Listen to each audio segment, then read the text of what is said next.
This is a further development on the previous video that was made. Does God always solve our problem? Now, when I posted this particular video, I received a comment, some comments, and one of them stood out with someone quoting a verse in Matthew that says, "Whatever we ask in His name, believing that we have it, we would receive it." Now, basically, our prayers should be according to God's will. Our prayers should be according to God's will.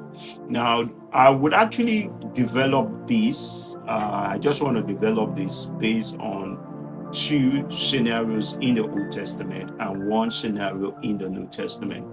Now, showing that many a time the Lord chooses, and I keep saying this, the Lord chooses sometimes not to solve our problems.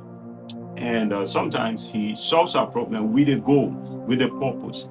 Even He's not solving our problem according to what we want, doesn't mean He doesn't answer.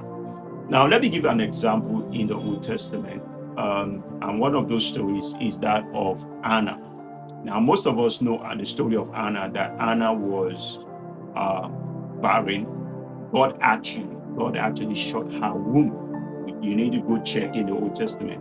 God shut her womb. It wasn't something that we would say it was the devil and all that. God shut her womb. It is very clear that God shut Anna's womb.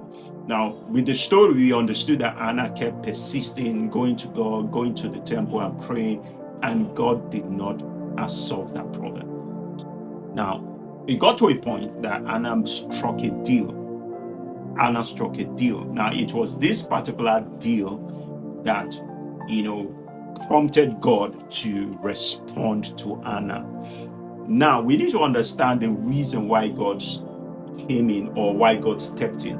God stepped in because at this point, Anna's prayer became an echo of what was in God's heart. I repeat, Anna's prayer at that time became an echo of what was in God's heart. Now, remember, at that time, the priesthood, according to Eli, was there was a setback, and God needed a replacement. So we could say at that point that God had a problem, or God had a need that He could not solve directly, but rather needed man to be one with Him to carry out what was in His heart. The priesthood is very crucial. So with Eli passing away without a replacement meant that